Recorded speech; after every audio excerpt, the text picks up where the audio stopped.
Okay, today we're going to tie a Brassie. But before we get started, go ahead and hit that subscribe button so you can stay up with all of my fly fishing videos. So let's get started. So right now, I have an Allen fly fishing in 203. This is just kind of your standard shrimp scud caddis curved shank hook. And I have a Tactical Fly Fisher slotted tungsten 2mm bead. I didn't have any countersunk beads in copper that were 2mm, so I have no problem with substituting a slotted tungsten. And then I just have some black 10-aught Veevus thread here. So I'm just going to go ahead and get this thread started right behind the bead.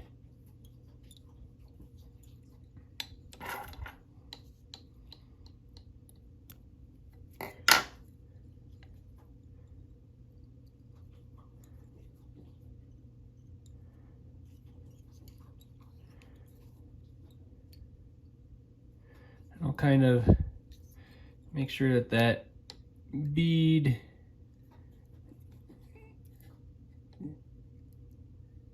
is sitting nicely. That looks pretty good. So then a Brassie, you're gonna use some Brassie sized copper wire or any color that you would like. So the traditionally it is copper colored. I just want to get these wraps right on top of each other, give that thread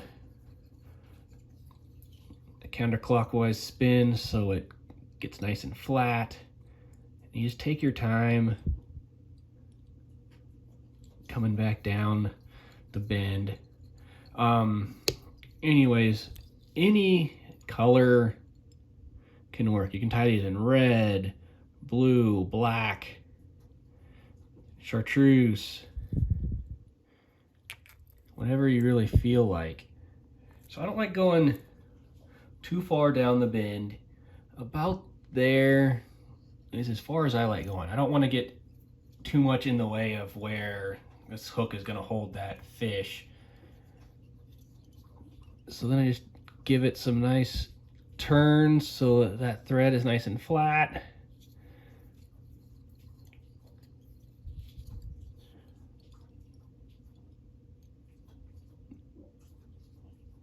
Every few wraps, I just give it another few spins.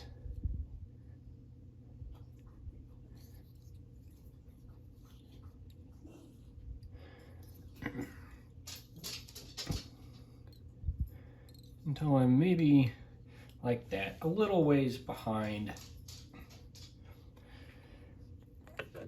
the bead.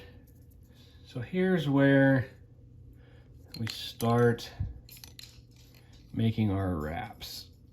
So these first wraps, probably the most difficult, getting it started.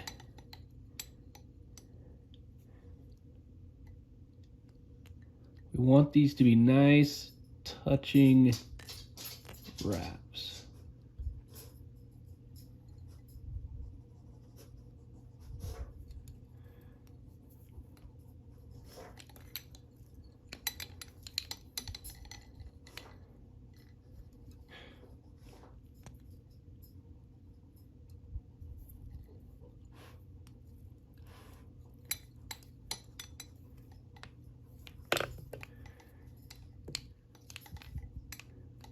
And this is where having that thread nice and flat really helps out.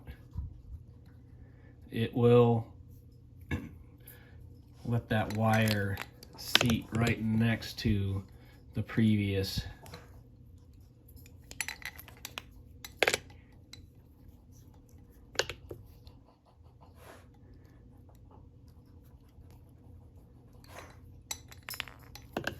kind of let it sit right next to it and kind of pull backwards just slightly, and it really helps kind of pull it next to that previous wrap.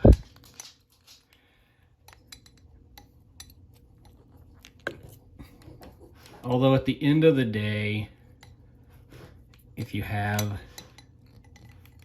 a gap, the fish don't care. They really don't. But if you're wanting to get better at keeping those wraps nice and tight to each other, along with kind of a little backwards tension, I would say go ahead and set up a camera or your phone and record it, and then you can zoom in and you can really tell how well you did, or take a macro photo that zooms in super close, and you'll really be able to tell if you had any gaps. But like I said, at the end of the day, as long as they're mostly there, the fish don't care. All right, I'm right up there, right behind. So I'm gonna go ahead and capture this here so that we have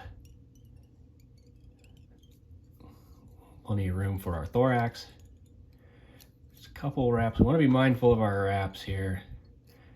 That should be good. And then some tension on that thread. And helicopter that out.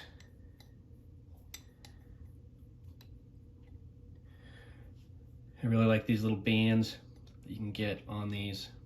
I think it helps you not waste a lot of your wire. But there you see, there is that body. So now the thorax is going to be some Peacock Hearl and natural. So we don't want to get too big with this, but we do want it to fill in. So I'm going to take 2 strands of Hearl. Come back right to there where we finished.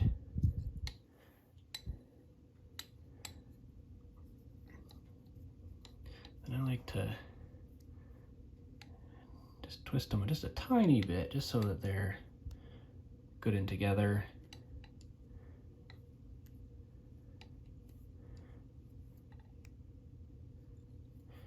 A few wraps. I like to finish on top there.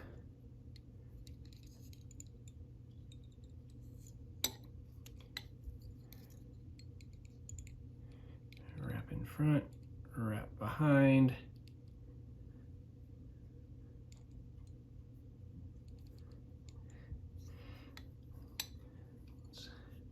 Another wrap behind is where I like to finish. Now I just come in here and I trim these out real close. You can, obviously you're gonna have a whole lot of this left. You can save that for your next ones. But now you are ready to come in here with a 3 or 4 turn whip finish. Sorry, I'm all hands in front of you right now. Right behind the bead.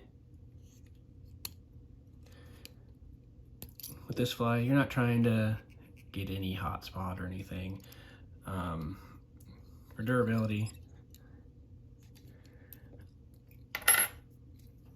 you could do 2 whip finishes if you want, or head cement really soaks into these really well. So I just come in here, trim that out close. And there is your finished Brassie. These things are great in the winter. Man, the fish just go right after them. So go ahead and hit that like button, drop a comment, and don't forget to subscribe. Thanks.